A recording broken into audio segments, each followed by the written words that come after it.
So welcome again to this time, which we're calling Shelter Me. And I was so excited to have this conversation with you all tonight. I grew up in an evangelical church, and there was this guy, Rich Mullins, who wrote this song, Jesus Was a Homeless Man.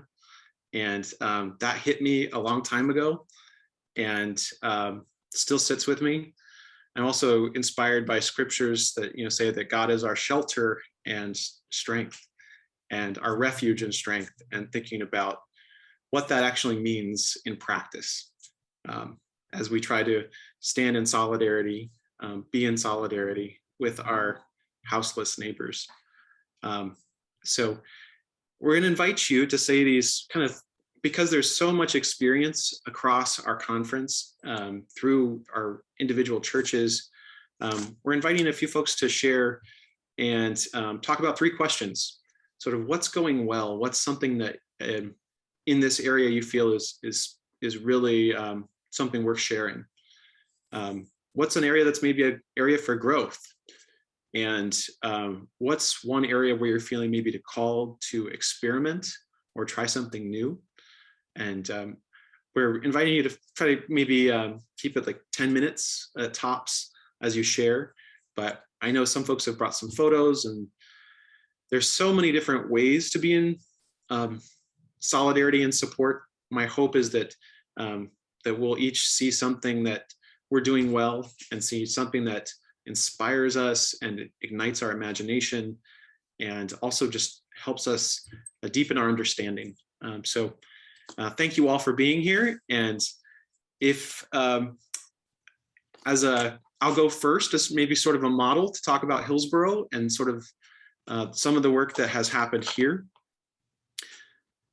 I was thinking about what's going well. This is a church that's had going back to a youth group trip in the 90s, I think. A group of kids came back and said, they wanted to reach out and do something for youth who are experiencing homelessness. And so part of a capital campaign in the early 2000s included the addition of a shower. And that was a place where people could come. Eventually that ministry sort of grew into its own nonprofit called Home Plate Youth Services, and it operates in Beaverton and Hillsboro, across Washington County. But every Thursday night, rain or shine, youth who are experiencing homelessness can come and get resources, come and get a hot meal, come and get support and a shower. And it's that simple. And I appreciated throughout the pandemic that the nonprofit Home Plate, it's now its own independent nonprofit. It's had very good safety protocols and has had to adapt all throughout the last year and a half. We have had a few of our members serve on their board, which feels good. We don't currently have any, but I'm hoping to kind of keep our congregation connected to that. Another thing that was really something that was really deeply good was street routes. If you're ever in downtown Portland, there's this group where folks who are homeless sell a newspaper to earn income. And these vendors often go to farmers markets, things like that. Well, they had a program where they reached out to us and said, would you have a vendor who would be kind of adopt your church so that after coffee hour on Sundays, they could come and sell a paper. And we said yes, and we got to know a man named Patrick. And it was really, really powerful to break down some of the assumptions and stereotypes and that we've had for people who are homeless, and just to get to know this incredible man. Eventually, he actually joined our church, and he was a part of our church for a couple of years. Unfortunately, he had an illness that started to take its toll on him, and he grew very sick and died, but not before our church was, really took him into their family.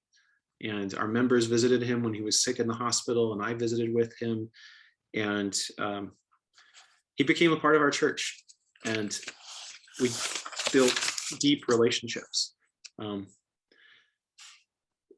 throughout the last couple of years, we've also had some challenges, things that have not gone well.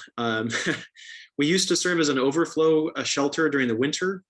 And when I arrived in 2015, we were still doing that.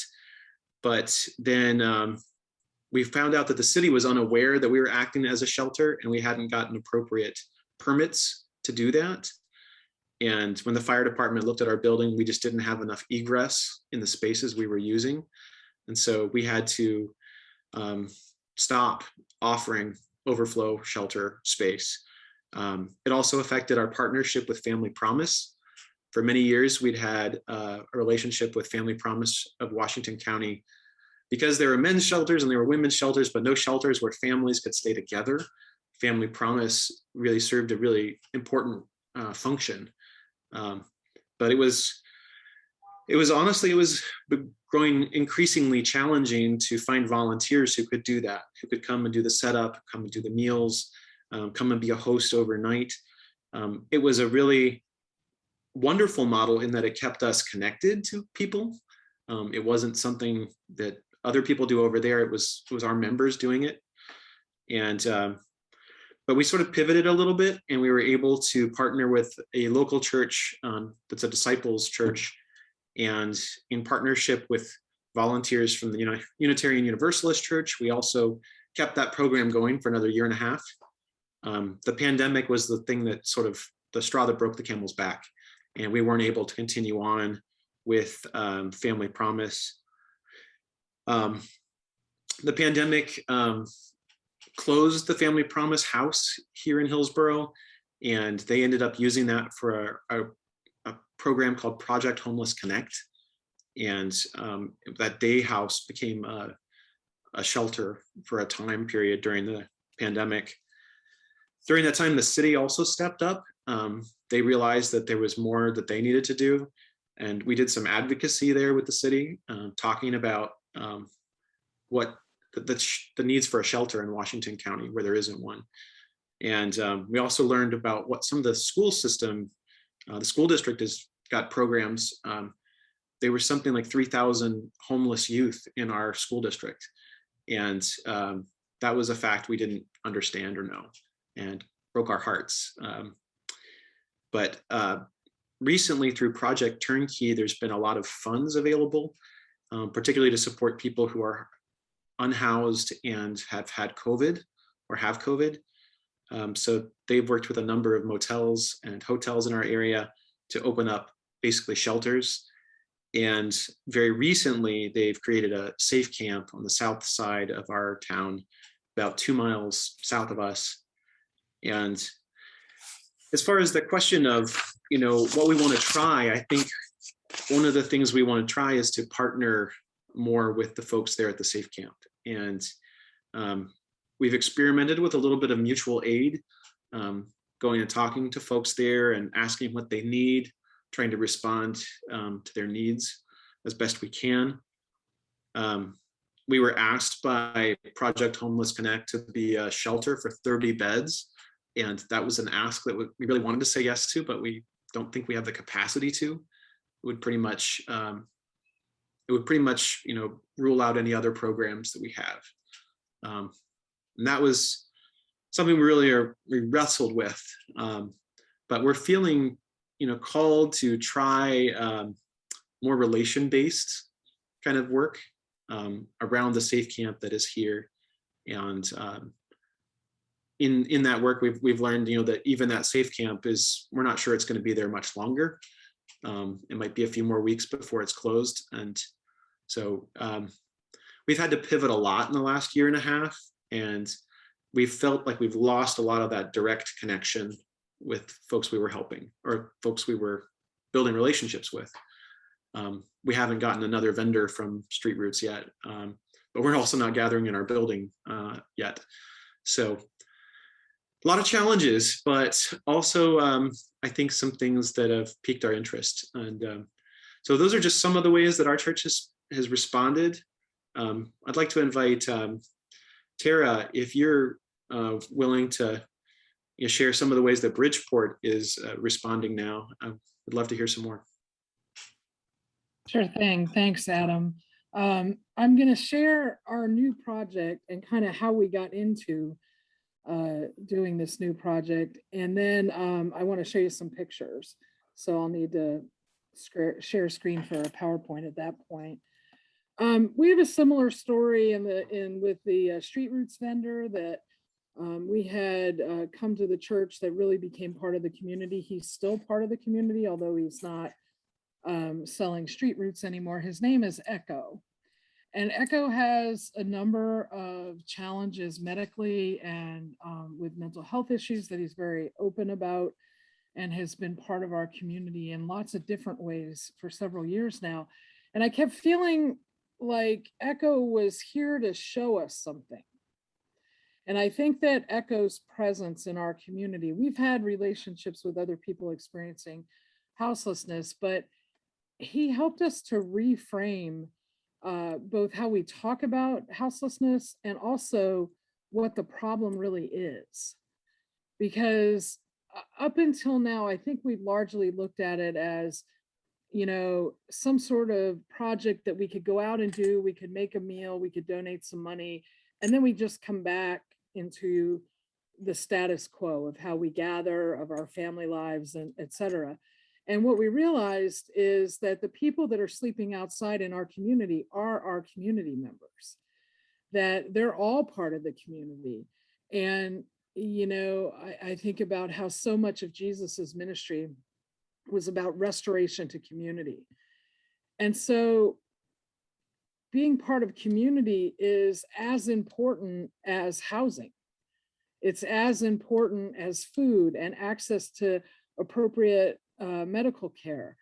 And we've been working for a number of years with a program called Beacon PDX that got started in the Metanoia Peace community. And they ran a weekly meal and lots of other services out of the Sunnyside United Methodist Church in Portland. That church closed, but the conference allowed them to still run this ministry out of there until a new church started. And that new church start didn't see ministry to the houseless as part of their ministry. And so the United Methodist Church locked them out. They had been doing that ministry in that place for a long time, like 20 years. And so the houseless ministry became houseless. Well, our community at Bridgeport provides the hot meal for that group of people who sleep outside every week. On Tuesdays, as our church ladies make food, and before the pandemic would go down there. And so we have a deep relationship with this group. So when our building partner, Congregation Shir Tikva, moved out, they had really outgrown our space. They had more staff than we could accommodate, et cetera. And they found new space. I invited Beacon to come and consider running a day center out of our fellowship hall. We trust them, we're partners with them. We know some of the people that they're in partnership with. And Pat Schweibert, who some of you know, the Bridgeport people know, and maybe some of you others know, said, well, that's all great. Yeah, we'd love to do that. But if we're gonna do that, how do you feel about some people coming and living on your parking lot? And to be honest with you, I got a knot in my stomach because I knew in that moment the implications of saying yes to that request. Like I knew what kind of work it was going to take with the neighbors, with the congregation. And I'm thinking, well, I don't know about that. Like we'd love people to come in our building, but I don't know. But I said, what every good pastor says, well, let me talk to my leadership about that and I'll get back to you, to give me some time to really, well, I couldn't stop thinking about it all weekend. God was really wrestling with me, and it was on my heart. So I called them on Sunday. I said, well, can we meet tomorrow again? And we started talking, and I just realized that we had to do this, that I'd been praying for a couple of years about how we could be more present in the community. It's hard as a Sunday centric church where we're there on Sunday, but not a lot during the week, to imagine having more of a presence in a ministry in the streets around our building. And I just felt like, no, this is where God is calling. But I also know we're Congregationalists, so there has to be a process for the congregation to be engaged. And so I said to them, okay, I'm on board. I said, I think this is the right thing to do. And at the same time, the Portland City Council had just passed, in that same week, the shelter to housing continuum, which allows faith communities to have up to 20 people in tiny homes or some kind of shelter on their property. And we're the first church to sort of go through that process from beginning to end. And so we've been kind of the experiment on that process. So the next thing that happened is I talked to my leadership, and Pat and John from Beacon PDX came and met with our council, and we went through our process. And I won't take time now to talk about our process. We can talk later if you want to know about that. But what the congregation voted, it was a unanimous decision to do this with nervousness, because you know, we still don't know what some of the challenges are going to be, especially with the neighbors. So when the Beacon folks came out to measure the parking lot so that the architect could begin to actually do some drawings, because while we don't have to go through zoning codes, we do have to meet certain codes around spacing, to meet fire code, electrical, and how to deal with gray water, et cetera.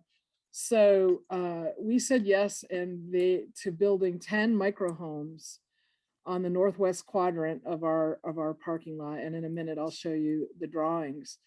Well, this feeds into what the biggest hurdle we've had so far, is that some of our neighbors observed people coming and surveying the dimensions of the blacktop of the asphalt. And they called me really nervous. They're like, hey, I hear you're doing this thing. Well, we hadn't had a chance yet to develop well, what's our rollout to the neighbors going to be? Things were happening so fast. So I invited these two neighbors to come over. I said, well, just come over on Tuesday night. We weren't meeting in the building. I said, we'll sit distance, we'll be masked, you know, but I just wanted to reassure them. And 27 people showed up. We invited 2 people and 27 people showed up. And then we had a second community meeting. Well, one of the things we learned is that there is an anti-houseless group in the Montevilla neighborhood that is organized, that has been committing acts of bullying and violence against the houseless, and actively advocating against any support services for the houseless. Well, we didn't know that before that. And being, you know, I'm not new to controversy. You know, for working for 30 years and talking about sex in the church has seasoned me with this kind of projection of fear and misunderstanding. But it has taken us some time to sort of weed out who are the neighbors that have concerns that need to be answered, or who are with us from this organized political group. And we're still working on that. We're in the final stages of doing a neighborhood agreement with the Montevilla Neighborhood Association, a good neighbor agreement, and that's been very fruitful, the conversations about that. And so that, I think, has been our biggest hurdle. Now, in true Bridgeport fashion, our church ladies got on board. And at Bridgeport, we use the term church lady in the broadest possible way. So when you hear that, but they're making 10 quilts so that every person that moves into these tiny homes will have a homemade quilt. They're making curtains for the windows. And I just saw a thing where folks are donating tiny refrigerators, small refrigerators, to be part of that. So I'm going to go ahead and share my screen to show you what it looks like. And then in the Q&A part or whatever, I can answer any questions that you might have about how we got here, or so this is the architect's plan, and I hope you can see it okay. So this is the church building here, and our parking lot, if you follow the cursor here, is the turnaround. There's a bioswale here in the middle around our dry well that we just had done a few years ago. So we're essentially giving up this northwest quadrant of our parking lot. So each of these boxes here is a tiny house. There'll be porta potties over here and a wash house over here. And there's a city requirement about how we deal with garbage. Who knew? So I didn't know. There's a lot of things I've learned in this process. And so that's over here at number 12 will be a shed for the garbage. These are the platforms that were built. Much of that was from recovered lumber that the Cascadia, the manufacturer of the tiny homes, got for us.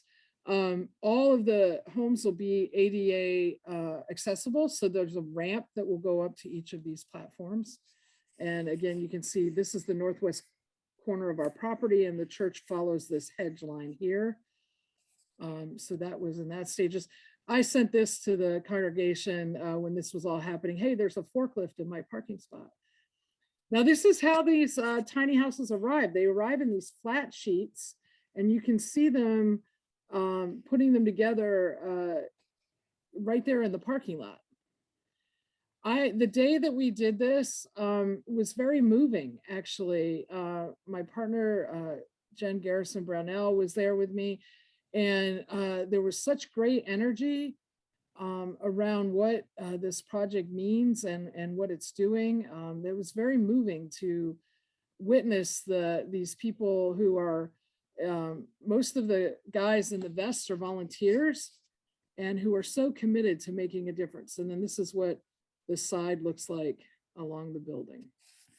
So that gives you a sense of what we're talking about. There'll be and it's about half up right now, a wooden fence at both ends that can lock, that serves a number of functions.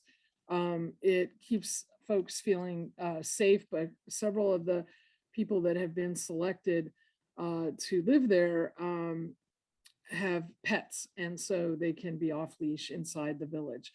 The village will be run by Beacon PDX. It'll be coordinated there. They will have community agreements with one another and also agreements with us.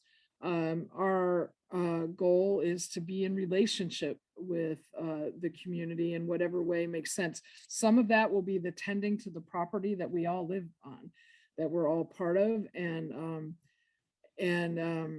you know, to see ourselves as living alongside them.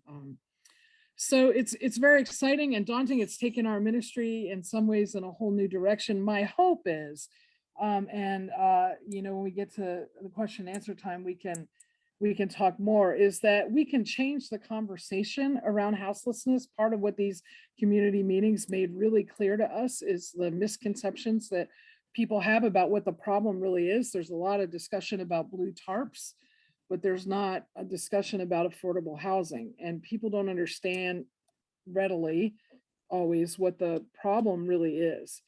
And I think that I want to encourage people to have the courage to see the suffering that's happening under these blue tarps, so that we can engage in solutions for our community in different ways. So we're hoping to be an advocate both in the Montavilla neighborhood and around other parts of Portland for other faith communities to consider what we're doing. Thank you, Tara. Yeah, I'm sure folks will have a lot of questions. Try to hold those, and if you want to put them in the chat, you can do that. But I invited Brendan. Brendan, would you share a little bit about Forest Grove and some of the work that you guys have done over the years? I would be happy to. Prior to my arrival, the church for over a decade, for many, many years, organized winter shelter and provided shelter several nights a week, especially during the cold season, for 15 beds, sometimes more. It was quite a large-scale effort. And when COVID, when I arrived, I met Celeste Goulding, who was our shelter director, and the shelter was pretty much volunteer run, except for Celeste, who was hired by the church to be the shelter director. And we also hosted Family Promise as well in one of the rooms in the church. And when the pandemic hit, that all came to a halt because it wasn't COVID safe to provide congregant, and it wasn't possible to provide congregant sheltering in a safe way.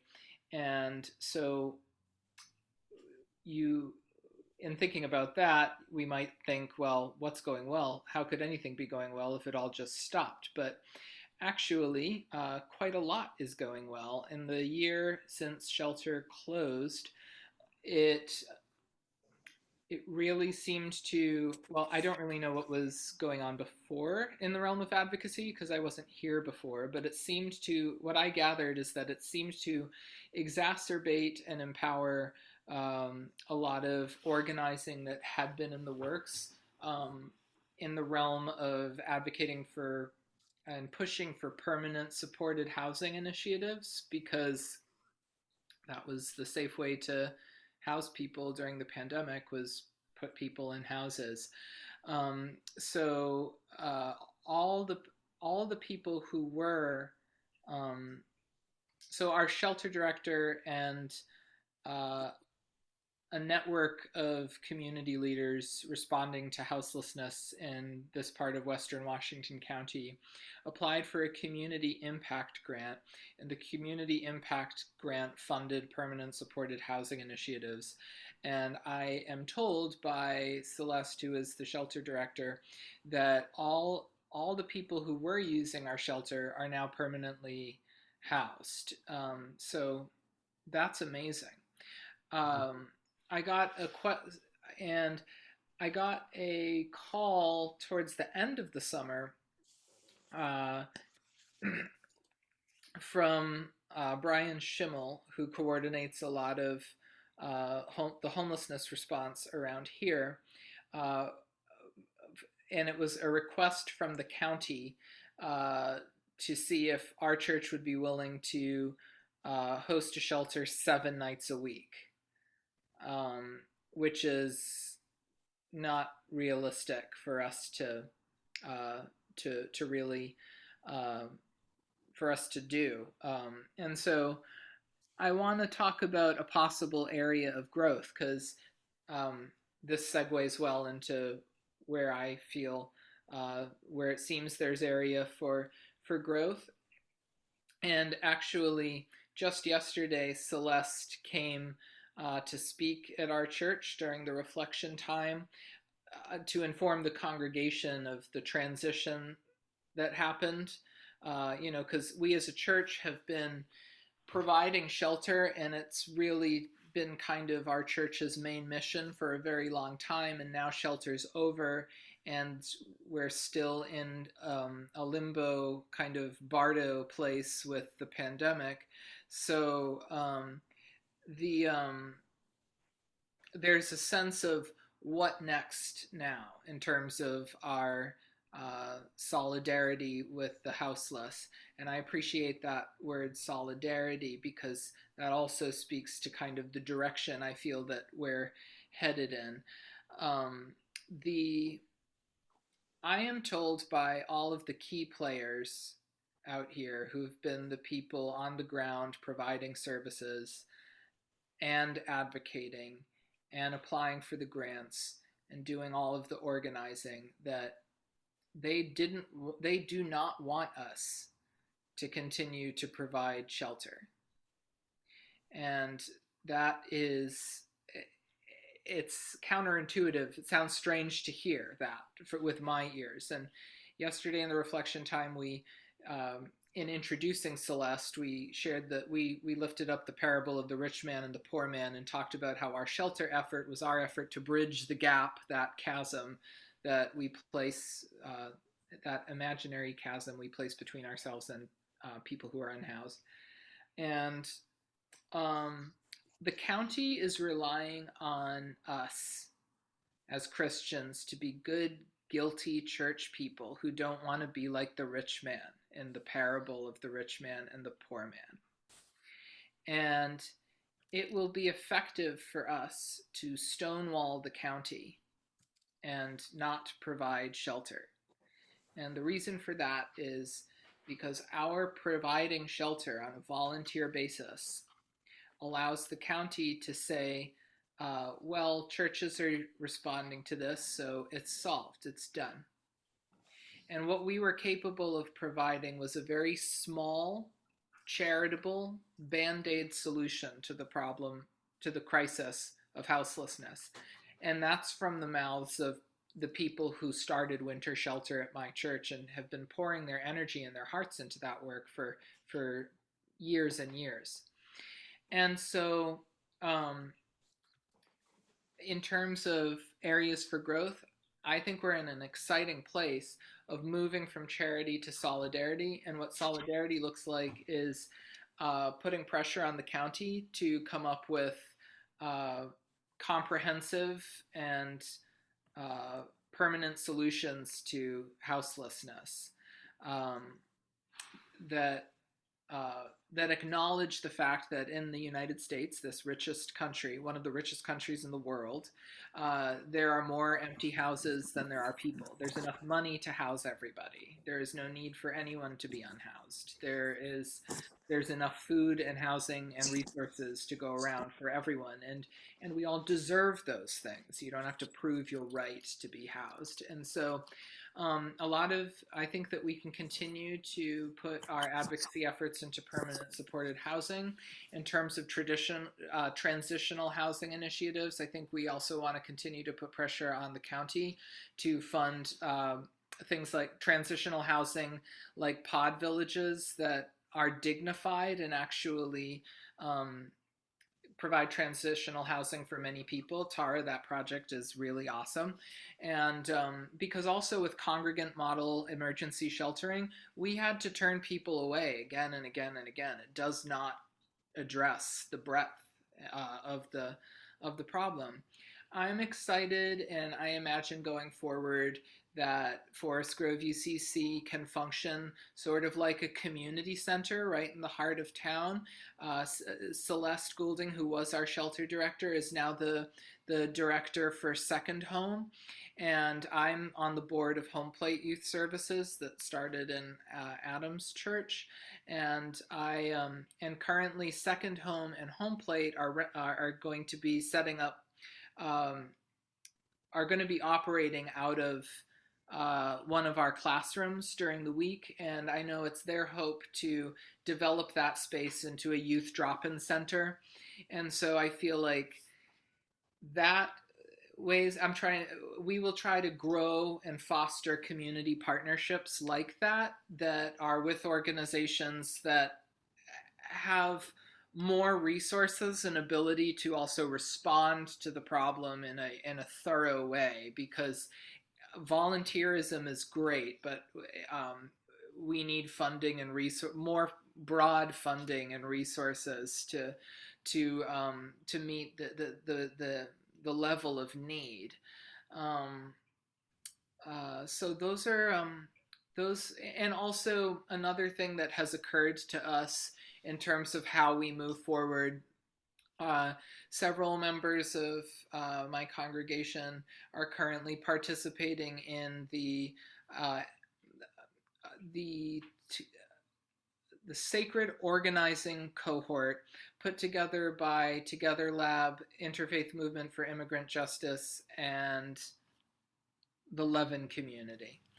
And I know that the people involved in that cohort have acknowledged how there is a large immigrant population in Western Washington County, and we are equipped as a church to act in solidarity with our neighbors who are immigrants. And maybe that could look like allowing our space to provide hospitality for someone who is undocumented and at risk of being deported, or something like that.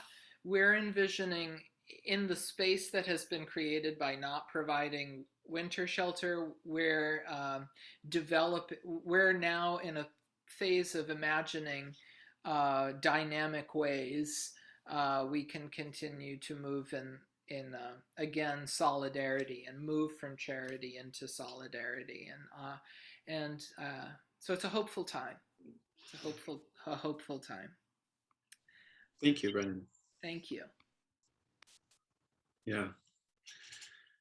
Well, thank you. I'm going to invite Jenny Allen from First Congregational Eugene to talk a little bit about what you've been doing there. All the things you guys have been talking about sound very, very familiar. The Family Promise sounds like a program that we had in Eugene for, which was churches took turns hosting families at night, and they moved from church to church for a week or two at a time. And that was through our local St. Vincent de Paul, who has been a wonderful partner in lots of ways with dealing with the homeless. We did that for a long time. Then St. Vinny's bought a former church and transformed that into little cubicles for the families there. So now we, at least during COVID, of course, that changed a little bit. We would go there to cook them their dinner and cook their breakfast or one. We were only doing dinner, I guess, at that point. Partly because of COVID, it was just, we go deliver it. We weren't dependent on the time. That was kind of a tricky. So that's one thing that we've been involved with a long time. In about 2015, we formed from many committees in our church who do lots of different outreach, what we called the Housing Initiative, because homelessness, we decided, was our focus. And so for that, at that time, we decided that we wanted to test. We've always gone elsewhere to help, where we had those families for a week or two during 1 year to spend the night. So what other things could we do? So we raised funds and did a whole PR piece about, we had 3 different projects we were going to be involved with. One, we were going to donate money towards community supported shelters, which they called Conestoga huts, similar to the tiny house that Tara was showing. Well, I mean, at least in size. They were a solid surface. They had PVC pipe curved and then the plastic over the top, and each end had a wooden end and a door in it. And that was basically how to get people off the ground. So that was the basic level. And we helped raise funds to make one of those camps for the veterans that were homeless. It was like the first step. And that was near the mission, and they got to be there and they would work their ways out of that. The second project we participated in was tiny homes. It's called the Square One Villages. They have several groups in Eugene now, or they had to advocate for the city for code changes and whatever to put on a lot, residential lot, to split it up and to have these tiny houses. And they had community gatherings, but they were maybe 288 square feet, really tiny. But it had a lockable door. Some of them had loft beds so they could have rooms. We had, so we raised funds to help sponsor those houses being built on this new lot. There were 22 in that particular development. And then we also did participated in a Habitat house, both funding and bodies.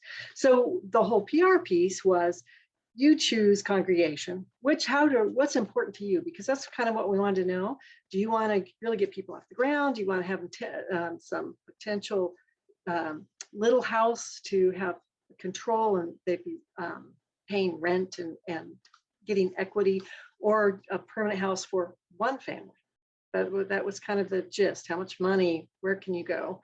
Well, it was really successful. We funded all 3 things. We did all of them. And as we're in the library at church planning these things, we're looking outside and saying, hey, what about that land on our property? What can we do there? Because it was such an overwhelming success, we spent lots of educational hours with our church. We had 10 different opportunities, like in 2 months, on finding out, really learning about homelessness, about the homelessness youth that are in our schools, about a book read about homelessness, about a movie and discuss, table talks. I mean, really were trying to educate our congregation to come along with us on this journey. So in 2017, the Housing Initiative planned and proposed putting homes on our property. Now, what those would look like and how big and how we could do it, that was a zigzag road. It was the true story is every time a door closed, another one over here opened. I mean, that just happened over and over, trying to figure out how we could make this a reality. We finally, partnered with St. Vincent de Paul, went to them and talked to them about our program, because what we as a church knew is that we knew if we were inviting homeless families, because families was our emphasis, because as you know, they're hardest to find shelter for, that we wanted someone with experience with case management to really make it successful. What program can we dovetail it with? Because that's one of our big things with our committees. What's already happening in the community that we can partner with? We don't have to reinvent the wheel. How can we get together and get stronger? Our local St. Vinny's had a program called Connections, and their whole program was about bringing families who were ready, maybe had a job or were ready to get a job, get them into housing. It was called transitional housing. They would get training and support, and the whole point was for them to begin paying for the utilities and begin to paying for their rent and saving money so that they could get into a regular apartment.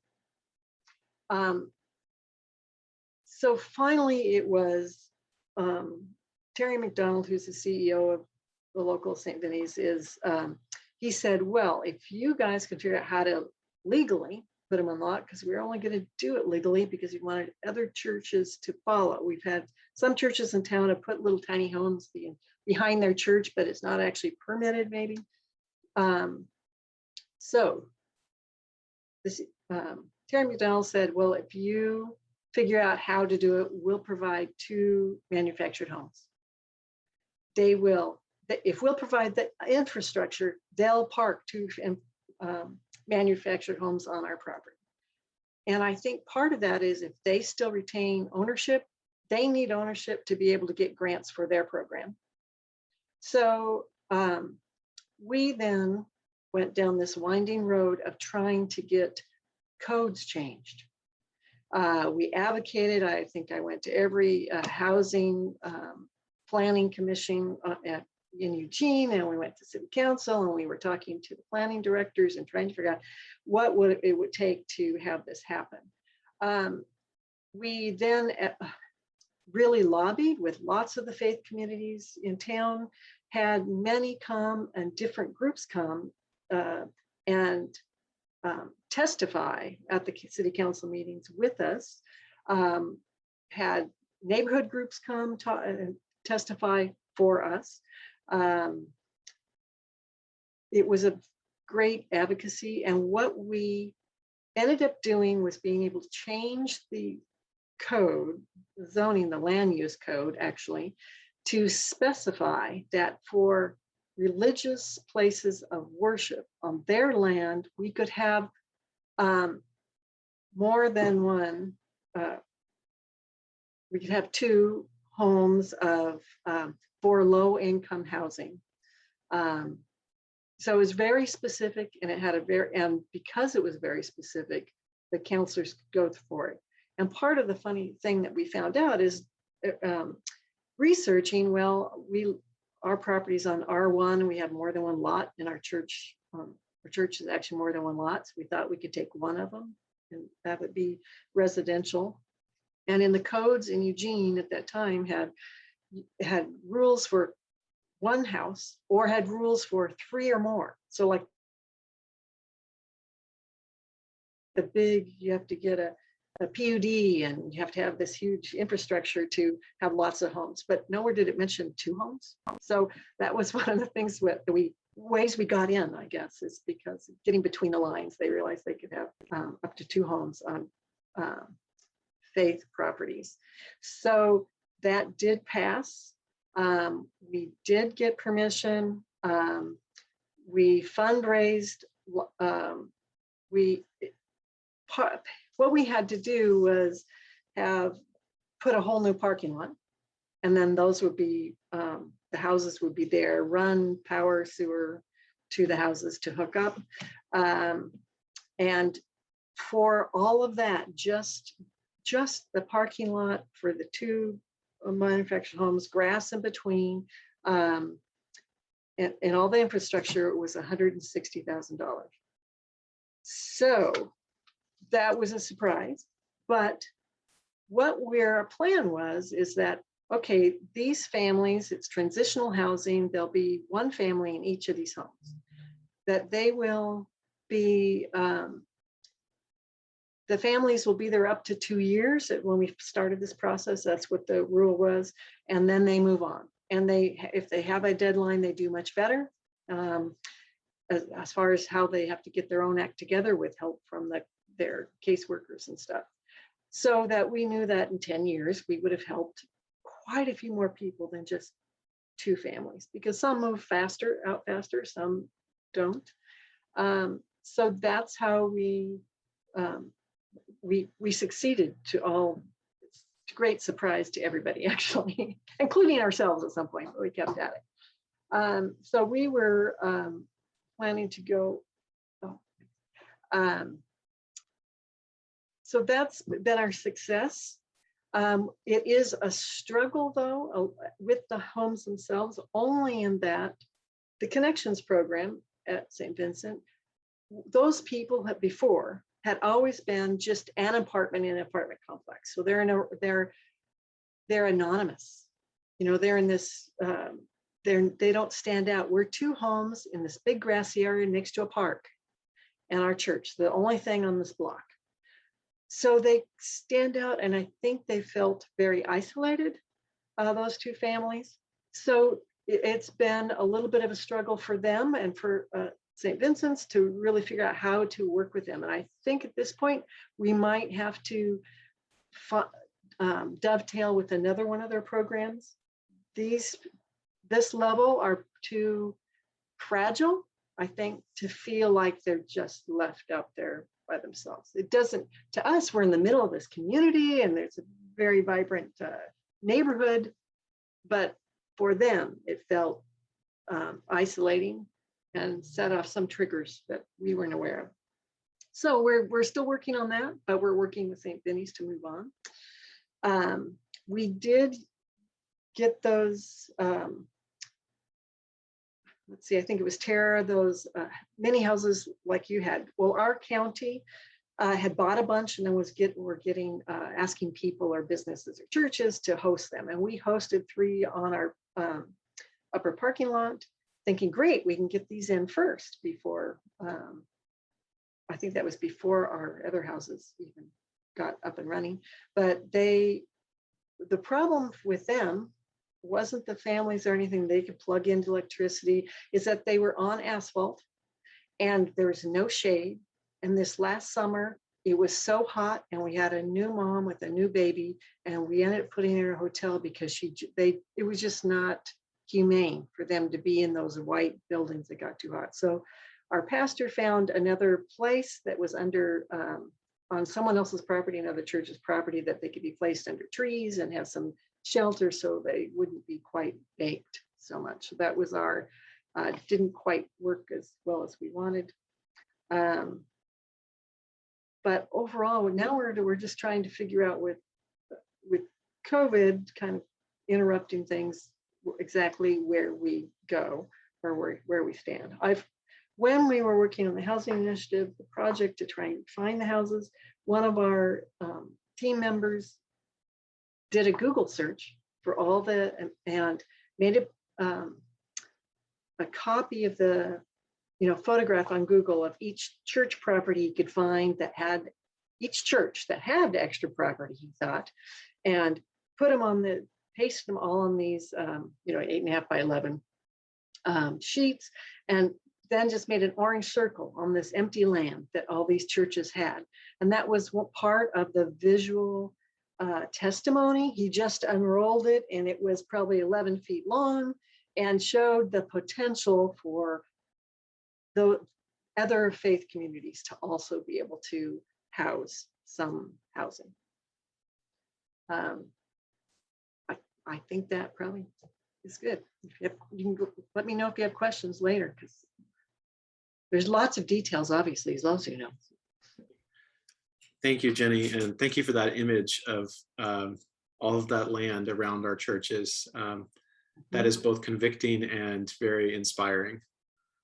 The other thing that happened about churches, because some are closing, the St. Benny's bought one for their housing of the families, and then another one they ended up buying for to house a girls' youth house. So it's teenage girls who are homeless, and they can stay there till they're 18. And there's 10 little apartments in there, and we support one of the girls each year from our church. So a new thing that they were trying here in Eugene, and it's worked really well. Thank you. Now I want to turn it over to Reverend Jen Butler from First Congregational Corvallis. Jen.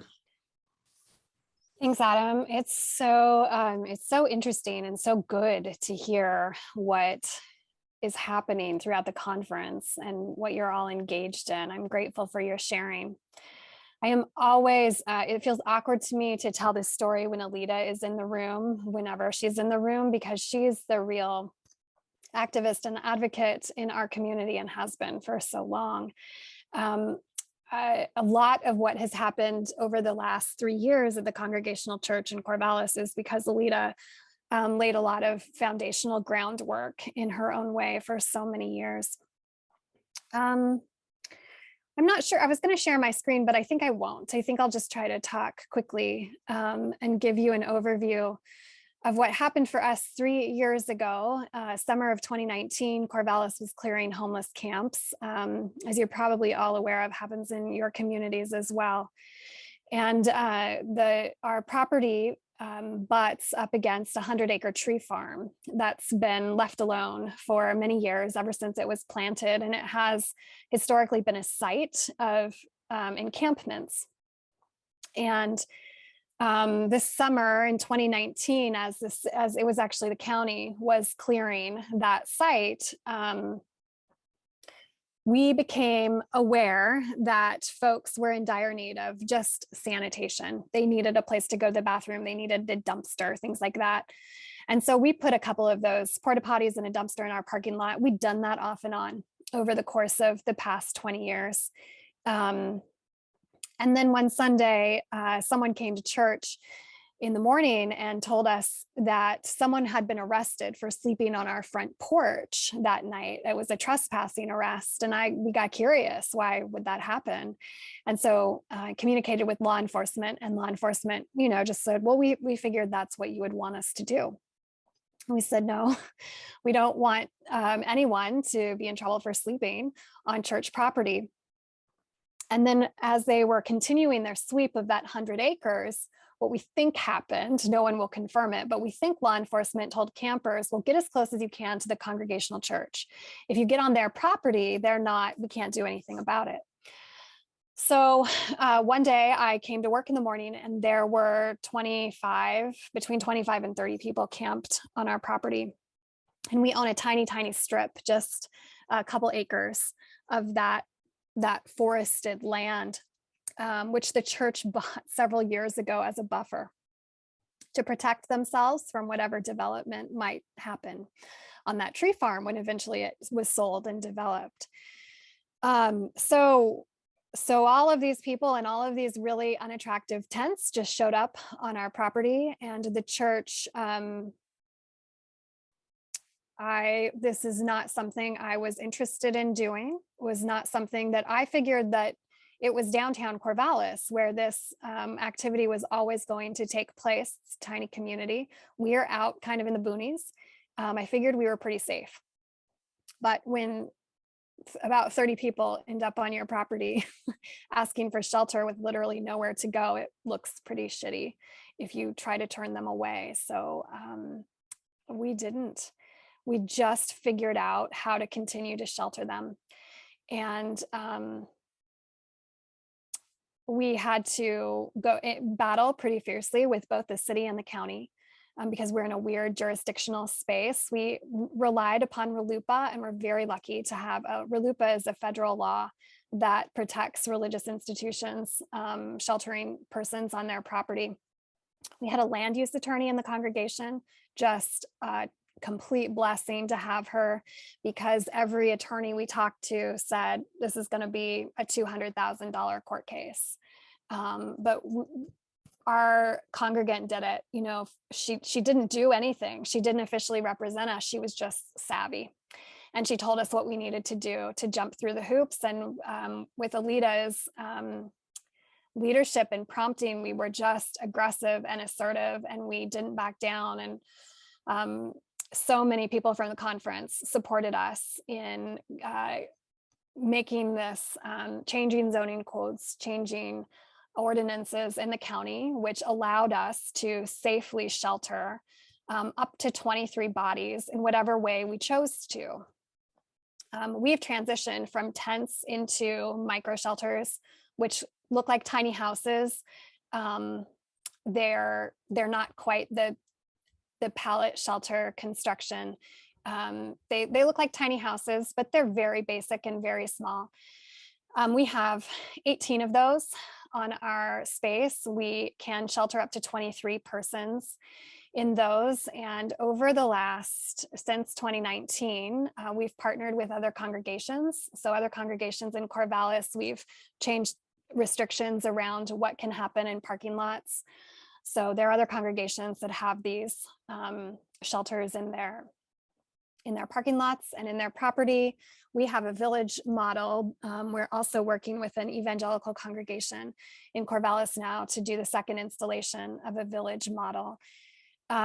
We've partnered with all of the social service providers, of course, in Corvallis to do the things like case management, food, hygiene, wraparound care and support. There's a lot that's gone really well. The neighbors were a disaster. That was a very intense battle and is still not pleasant 3 years later, but we're doing okay. Of course, there were people in the neighborhood who have always supported us and have been great champions and who started coming to church because of what we were doing. We too have really been developing our activist arm in not letting the county off the hook. I really appreciated what Brendan said about holding government accountable for caring for its citizens, all of its citizens, and not passing the burden off to the churches, which is so easy to do and what Corvallis has done for years and years and years. So we have a pretty strong community organizing grassroots arm around our work now in collaboration with other folks, where we just keep really pressing right now for sanctioned camping. I regret that we put tiny homes on our property. I wish that we had stayed with tents and figured out how to heat them, because tents are such a controversial image, but they are what so many folks who are living rough prefer for a number of reasons, including the fact that 4 walls in a very small space can trigger a lot of past trauma, a prison cell, things like that. And we really do serve, it's a low barrier shelter, what we're doing. So we have addicts, we have a lot of pretty intense mental health challenges happening in our spaces, and we do not outsource the support around that. We work in partnership with case management, but the church has developed a wraparound program of holistic care. And what we're trying to do is be in solidarity, be in community, and as much as we can, create self-managed communities. I think the church is in such a brilliant position to do this. What we're trying to do, what I feel in the 3 years of the crash course I've had in this work, is that helping agencies are so transactional and not oriented toward the soul of a person. And so we are trying to change the language around from charity to solidarity, but also just to talk about belovedness and that a person is welcome and whole and worthy of shelter and hygiene and sanitation and food and good medical care, regardless of whether they're using or clean or sober or not sober. And that has been a big challenge. To sort of, we're talking about decolonizing social services and deprofessionalizing social services. And I think the church is in such a perfect place to do that. We've been disappointed in other churches that haven't wanted to join our work, but it's intense work. And some of you know just really how intense it is. And so not everyone in our community has sort of been able to join our work. I think what's next for us is really thinking about the building. We have an enormous building that we try to use as a public space, a community space, as much as possible. Of course, we're sitting empty for lots of things during COVID, but what we have not been empty for is a space for folks to gather and do recovery groups and come and get clothes, food, shelter. I am really curious. I have never had so many people interested in what we're doing in the 12 years that I've been in Corvallis. Young people, people who have really identify as, atheists, who want nothing to do with the church, show up and say, I don't know what's going on here, but this is what I think church should be about. And as much as we can get away from, this is a space where we hold hands and sing hymns on Sunday morning, which I know is important, but it is not the only reason the church exists. I am really curious about using our building for other purposes. And I think the congregation, it's so fascinating to me. COVID has been so hard, but such a blessing in so many ways, because it has freed our imaginations and inspired us to think differently and to really reevaluate what we do and why we do it, and what the church is becoming or has the capacity to become. And so that's kind of what we're doing, and where I think we're going, and what some of the challenges are for us. Alita's giving you a clap. Thank you. Well, clap Yeah. back to Alita for Yeah. sure. She's a great teacher.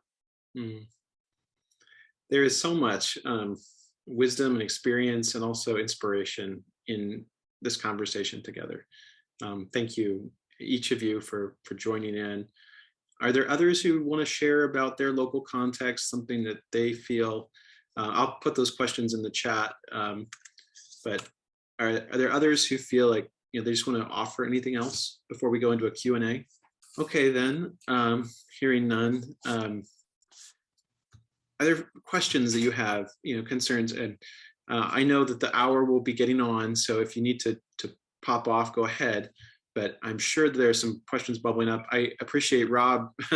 Thank you for naming that question. Yes, how do you, I won't say convince, but talk with your churches to, talk about property and letting go, releasing that in different ways. Does anybody want to take a swing at that one? I have a story about that, Adam. Andy DeBraber, who's the development guy for the National, you probably all know him. He told me a few years ago, before this thing started, he said, Jen, it's counterintuitive. No one trusts me when I say this, but give up your space. Give up as much of it as you possibly can, and it will come back to you. It's a little Jesus-y for me, like, or prosperity gospel-ish. But I just kept remembering that and kept reminding my congregation that, like, Andy does what he does for a reason, and he knows how funders work and what interests a community. And it's been $190,000 came from the community to do the work we had to do. It did not, some of it came from the church, but the majority of it came from folks in the community who just saw it and said, we want to give money to what you're doing. And so we lost some property, but we have gained so much. And it's hard to argue with the numbers. It's hard to argue with. Our pledges have increased.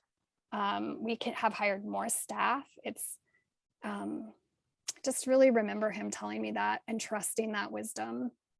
Mm-hmm. Well, it's so compared to sort of the scarcity narrative that sometimes we feel that there's not enough already. How are we going to get volunteers? How are we going to do this? And it is that very Jesus-y, call. Yeah. Adam, if I could lend some context to the question I'm asking. Yeah. We have our church is smack dab in the middle of downtown Boise. And for everybody who doesn't know, Boise was just rated the #1 most overpriced property city in the nation. So we have that going for us. But we also have this incredible gift of, in our church, a nonprofit called LEAP, which is a low income housing initiative built on the premise of offering at least 80% under, not 80% under, 80% of the current median price for houses to rent or buy in the Boise area. And our church has a giant parking lot that doesn't get used. And it didn't get used before COVID. You bet your butts it doesn't get used now. And even my council is like, I don't know if we want to give that up. And this is a nonprofit in our church. Like, the founder is our church member. And we give apart like 90% of our building throughout the week to 12-step groups, to outside nonprofits coming in, to a Buddhist group. I mean, anything and everything we can think of. But they just really don't want to let go of this parking lot. And we've met with the leadership of that nonprofit a handful of times, and every time I have half the people going, my God, why haven't we done this already? And I have the other half going, I don't know, I don't want to give this up. And the crazy thing about it is we wouldn't have to do with any of that $190,000 overhead. We would literally just be writing over the space. And I cannot, for the life of me, help the congregation understand the benefit in this. With us, it was really, we didn't have that hard of a problem as you're having, but it was really education. We had a community member, a congregation member who was an advocate among the homeless, and he brought some in to talk about what they're up against, what it's like to be out on the street. We had all these different educational things from different perspectives, from different churches, whatever. And it was the emphasis for the services sometimes is really pushed in like 2 months. That seemed to answer people's questions, or to get their heart to move over to, they see someone, in a real person, and this is their issue. That's the only thing I can suggest might help. I have a thought. We had a wonderful session with a gentleman who brought a system of conversation, and you started out with, I'm curious to know. And I was thinking, well, how many youth do you have in your church? And what if they met with your council with the question of, I'm curious to know ... regarding homelessness in our parking lot and how we could use it more effectively. I think it might have some impact if they heard from youth, and if youth raised the questions. I would love to do that. We are currently, I'll just say, rebuilding our children and youth programming. We had an exodus a handful of years ago, and we have not recovered of those young families being lost. The preface of I'm curious to know in a conversation was the key, and I think it opens up a lot of risk taking for people who are asking or wondering.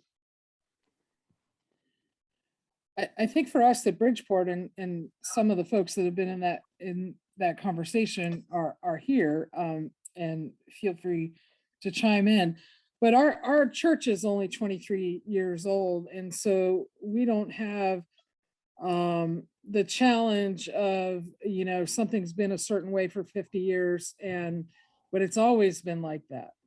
But I will say that some of the initial conversations with PDX as we were beginning to work with an architect, and conceptually we were there, there was a lot of nervousness that was projected onto parking spots. Like, well, we have to keep this many and not this many. And my perception about that was just a nervousness around what change it might mean for our community, because in part we're committed to a multi-use building that even though now people will be living there and the fellowship hall will be getting a lot more use than it had been getting, we still have a lot of concerts and a lot of other things that happen in the space because we try to function as a community center in terms of our outreach and collaboration with other groups in the neighborhood. So I could hear some of that anxiousness. And, we have the advantage of having a longstanding relationship with Beacon PDX. So it's like partnering with people that we know and we've already been working with. I think there's going to be anxious times to come, not so much with the church worried about transformation. What somebody said at the congregational meeting when we took a vote was, our property is worth X amount of dollars. And it seems like kind of a sin, a word I've never heard this woman use, for us to only use it 3 hours a week. And that argument is very compelling to our congregation about being wiser with our resources and where we really feel that God is calling us. And, we're, as you all have articulated beautifully, we're in a crisis, a humanitarian crisis, and government is not effective at addressing the crisis. And so our advocacy role is increasing, and I appreciate Jen and Alita, all that you've been sharing about your project, and I may call you as this rolls out and we actually have people there who are living on the property. But I think I don't know, some of you who are in my congregation, what are your thoughts about giving up, about sharing our parking lot space? I heard I heard concern about, would we have enough parking, especially, for us. But I didn't really hear anybody too concerned about the space that much. When we first started talking about it, I was more concerned with how the neighbors would react and what we would hear from the neighbors. And we did hear, but we also heard good things from neighbors too. We have neighbors that actually want to be able to volunteer with us when we open our day center. And I think it did for me, it helped that we'd been working with Pat feeding. I was one of them that went down to the park and before COVID and was feeding people, giving them sandwiches and soup and getting to know it. It's really different when you get to know them, when they become real people to you and not just an eyesore on the street. You start getting to it. For me, it made a big difference in I've even threatened to just buy the church a go-kart and be like, fix your problem. Now what are you going to do? Well, one of the things that I appreciate about our community, and I'm wondering if the Corvallis community was a little bit like this too, is they're not dissuaded by, they know if we waited for everybody to be on board, we would never be able to move forward. Not necessarily the congregation, but the neighborhood. Like, not every person, we have a history of advocacy. We were founded around LGBT inclusion and immigrant inclusion. And we know that everybody's not going to be on board. And so the resistance that we felt, while I would say our people, and Kay can maybe speak to this if she are concerned about having good relationships with the neighbors, but at the same time, we're not going to stop doing what is right and what is needed because of their bias against people experiencing houselessness. And so, you know, the community has a lot of, our church community has a lot of emotional and intellectual resources to be strong advocates in what needs to happen in this next phase. To be brave, and that usually when there's controversy, it's an opportunity for education. And sometimes you can do a little street theater.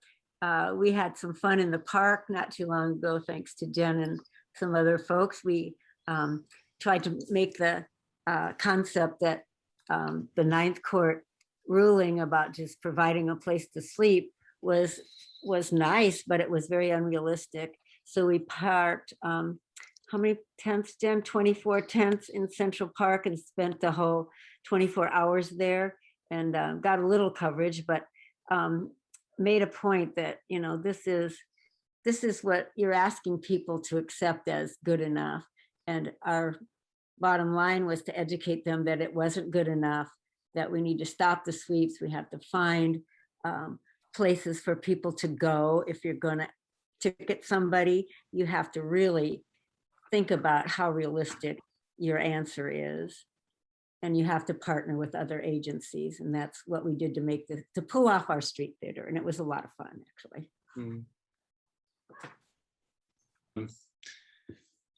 As we sort of come up on the 8 o'clock hour here, I wanted to just check in and invite you to use the chat to share something that you heard, something that you've gleaned from this conversation, whether it's where you see the holy at work or a lesson learned, something that you would take away to tell people about what you talked about here tonight. And just go ahead and write that in there. I'm thinking like a pastor, so I'm thinking in alliteration. So this is mine. I'm thinking about people, that this is really about people, human beings, and it's about partners, and it's about persistence. So there's my next sermon. But what would you like to share with people when you talked about what you heard today? The main thing we learned was doors. That's my keyword. Because when one closes, another one opens. So just keep going. I hear a lot of good happening. I have gleaned hope for mankind for tonight, to see how many of our UCC churches are truly doing something to help. Bend, Redmond have had some really negative feedback from the community on places that they want to place homeless camps and try to get the tiny houses built. There seems to be a lot of not in my backyard attitude in both Bend and Redmond.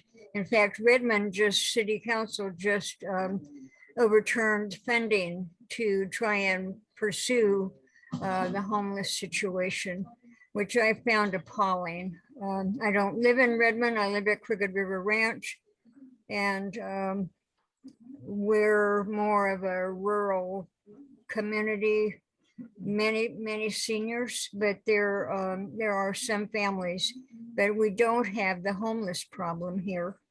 We are very fortunate.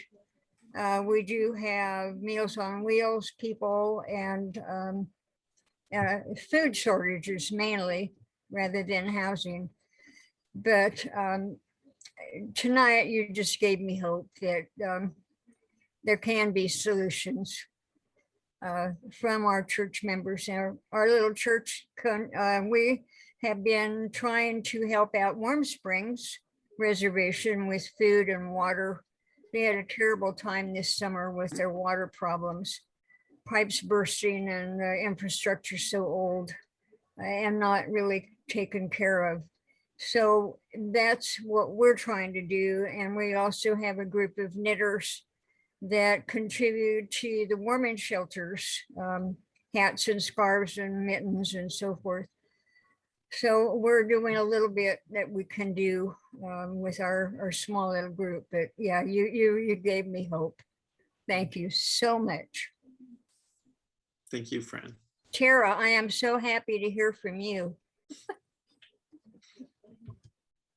Thanks, Fran. It's great to see you. I want to say thank you, Alita, for that image too. Think of a snowball, start small and help roll it. Soon it will get huge. Yes.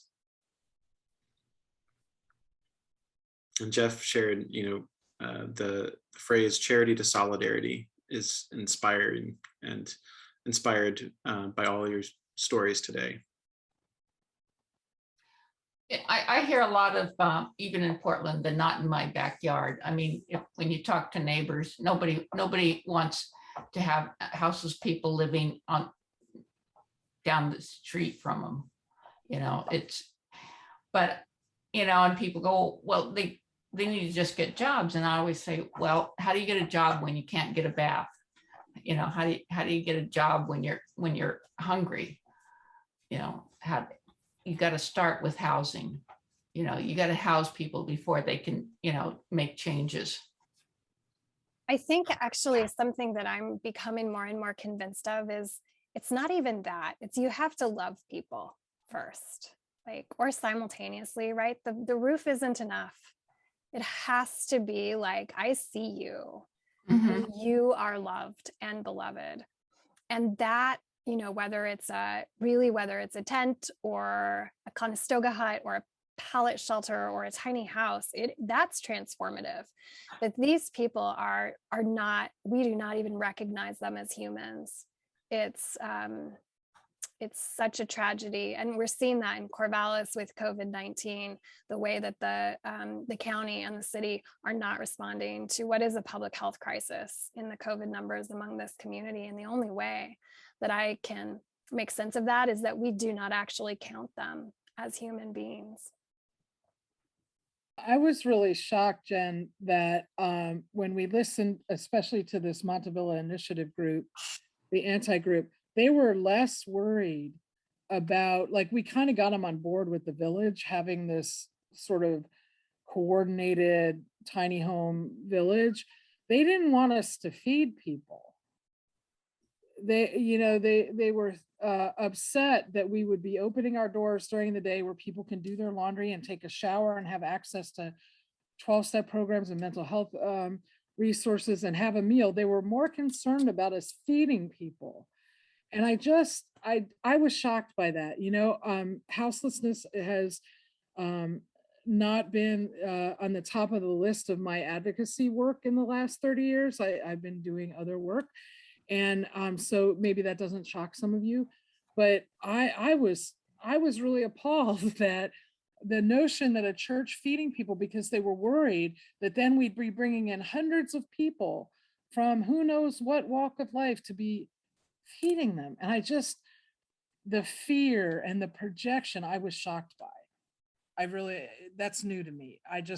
And some people made fun of it. They said, oh, what, you're upset that a church is feeding people? Isn't that what they're supposed to do? But I heard their distrust and I heard the fear under those concerns. And I was surprised. And I think that's maybe part of what the church should be about. And those of us who are really engaged in this is also really looking at that fear pretty squarely in the face and figuring out what it's about. I think it's about death. I mean, I think that we're such a death defiant culture, and even our religious practices are often culturally opposed to death, that when we see it in front of us, whether it's someone starving or shooting up, it's so scary. And we are so desperate not to see it, to look away, to hide it, to pretend it's not there, that we don't even know where to put it in our psyche. And I think that fear is really, I understand that fear. Absolutely. And I think that there must be a way to speak to that from our pulpits. which is another part of the work, right? Like, you know, I always said to pastors who were struggling with a certain committee meeting and dynamics of the committee, I would say, well, it's all ministry, right? So part of what we're doing is getting to know the people that live in our community that sleep on the inside and that sleep outside in a different way. But then also the people for whom that is a scary endeavor, they need ministering and partnering with too. And we're trying to hang in there with them beyond that, as long as people are being appropriate, so that we can still try to build relationships where we can, knowing that we're not going to win everybody over. Some of our grumpy neighbors are going to continue to be our grumpy neighbors. I also wonder sometimes if when they look at a houseless person, they get afraid that they could end up, that maybe with the wrong choices, they would have been there too. Because I acknowledge that myself, that if I'd made different choices in my life, I could have ended up on the street. And it may not be about your choices. I mean, I think some of the folks affected by the wildfires in Southern Oregon, you know, part of the work of the conference disaster ministries team has been helping rehab motorhomes and make space for people who didn't have shelter because of fire. Yeah. So there's, I think one of the lies is that it's always chosen, that people have chosen that lifestyle. I've heard that. I have a thought just sort of came up when we were talking. I know that I kind of missed the storytelling thing the other night, but the idea of storytelling, when I listen to people with fear about, or people that are the NIMBYs and why, if I take time to actually listen to their story, somehow there's a central theme that at some point there's someone they've loved who has fallen into bad times and they haven't done anything about it, or that they've tried but they have failed, and so they need to have an excuse of why it didn't help Uncle John. And so it's a patchwork of many people's stories, but if we listen, that might be a way to help us address the fears that they have, but it's awful difficult sometimes to listen. And thank you, Alita. And I'm sorry, Kay, I couldn't see from my view that your hand was up. Do you want to go ahead and unmute and share a word? Okay. Yeah, we can hear you. I'm going to go back to one of, I love the points that you've been making recently, but I want to go back to what Jen from Carvalho said about the agencies that her church is working with that don't reach out to people's souls. And it was so profound for me, really. I work for an agency. I'm a social worker, a retired social worker. And I thought, oh, wow, she's got, I just want to accent that because it's so true. It is so true. And thank you for taking on that problem. Thank you. Since I'm unmuted, can I jump in here? Sure. I came in late because I was in another meeting, but I saw this topic and I had an experience this afternoon. I went into the church. I'm here in Medford, and I dropped by church to take some things in, and no one was there. Pastor Laura Lee had to leave and the secretary was gone. So I did what I went in, and then the phone rang, and because I fill in once in a while in the office, I answered the phone. And it was a woman who was near hysteria. I really could not understand a lot of what she was saying because her adrenaline was really going. But I did get that they were at the bus depot, she and her family. They had nowhere to go. She had tried the different places that, like Salvation Army, and she named off several places that she had contacted, and they had no place to go. Every place she called, there was a waiting list. And I felt so helpless because, first of all, I'm not used to answering the phone calls that come into the church. But they do keep a list of emergency numbers on the bulletin board. So I was able to give her a couple of phone numbers.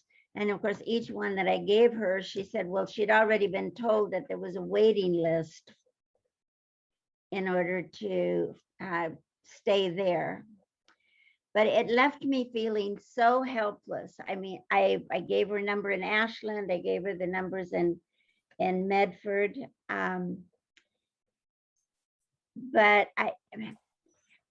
then this evening I called Laura Lee Kent, my pastor, and I told her about the phone call. And of course, if all of those places either weren't answering the phone or there was a waiting list, it left me just feeling so concerned about someone had ended up in Medford with a family and no place to go, no place to stay, no acquaintances. And this probably isn't the place to ask, but I just wonder if that happened again, how do I answer that phone? How do I help that person? It went through my mind, well, come on over to my house, but that would be a really stupid thing for me to do. But I know there are lots of groups. We have Rogue Retreat that is working. I mean, they're doing amazing things. We have several organizations that are doing great things, turning motels into living spaces for people who still don't have homes after the fire, and for houseless people. But I'm sorry that I missed the first part of this session because I may have heard what some of you all are doing. But I needed to tell someone how helpless I felt, I guess, and empathizing, but not having answers. Tonight, I'm still thinking, where is that woman? Is she and her family still sitting in the bus depot? And truthfully, I don't even know where our bus depot is. I am so privileged that I've never, I've never even thought about taking the bus system around here. And it's not like I live in a big city. I should know. I know where the Greyhound bus station was when I was a kid, but that was 70 years ago. So right now, I'm not sure. What would you do when you get that call of we're here, we're stranded, we don't know what to do? I want to say thank you for bringing that question, Peggy. As a pastor, I've been there. I've had people, visit the church, and I've been like you. I felt helpless, and I didn't know what to do or who to call. And many of you have probably been in that place before too. I think, as pastors here, we've had to, learn to know, I can call this organization, or there's this resource list. And, but you've really named something that I think we've all felt, which is that feeling of helplessness, that this is too big. How can we do anything? But what we've heard tonight, and thank you for saying, you can come back and watch the recording of this from beginning to end as soon as we can get it posted on the YouTube channel. But I think what we've heard tonight is that there's strength in doing this together, that none of us get there by ourselves, that all of us do this work side by side. And I've got Leah Morris ringing in my ear, the song we played the other day. We get there side by side. And so I think I just want to say thank you to each of you for being a part of this conversation. Yes, Fran, you want to say one last thing? Yes. Sure. When our group with ROP had a community kitchen in Madras, the minister there at the United Methodist Church had a fund for those situations. They set aside X amount of dollars for people that desperately needed a motel room for at least one night. They could fund them, not every night, but for a port in a storm, there were funds available for several people that came to our community kitchen. You might think about that. Well, I know that our church does have that kind of fund set aside. I was so taken off guard with getting that phone call and no one else being there. So that my feelings, that's my personal feeling of ineptness. But I'm sure I just have to investigate some more, because I know that every fifth Sunday we take a collection for emergencies that might come up. I know it's in the budget, and I'm on the council, and I shouldn't have been. Well, I was. It's over. It's done. But tonight I'm worrying about that family. But you're right that if it ever happens again, I will know that to at least try to find a motel room for them or something, because I'm sure that we do have funds for things like that. Well, thank you, Peggy. Our churches are on the front line. People come to us seeking help every day. And I think being a part of this conversation, I hope, will help us be able to respond in solidarity, maybe a little more effectively, with a little more understanding.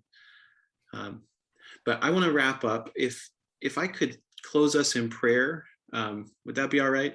And as I do that, I want to say, Tyler, would you go ahead and save the chat? Because I think the gleanings from our conversation today were really good. So I hope you'll see those, and then we can share those with you all afterwards. So if you do that. Thank you for being a part of this conversation. Let us pray. Holy One, we thank you for gathering us here together. We are each, like Peggy, here because of people, your children, been moved, and we felt that sense of helplessness, of feeling like we can only offer band-aids when the world is so very broken. We hope that through this time you would inspire us, that you would give us that sense of hopefulness again, that you would help us to gather together our collective strength, to be persistent in challenging the systems that must change so that all people have dignity and shelter. God, we pray that you would be with us as we go from this time. Help us each attend to that work that you have given us to do, however it looks. Help us know that we are not alone in that work, but we truly are working side by side in pursuit of that beloved community. Bless us as we go, we pray. In the name of Christ, our Savior and Lord. Amen.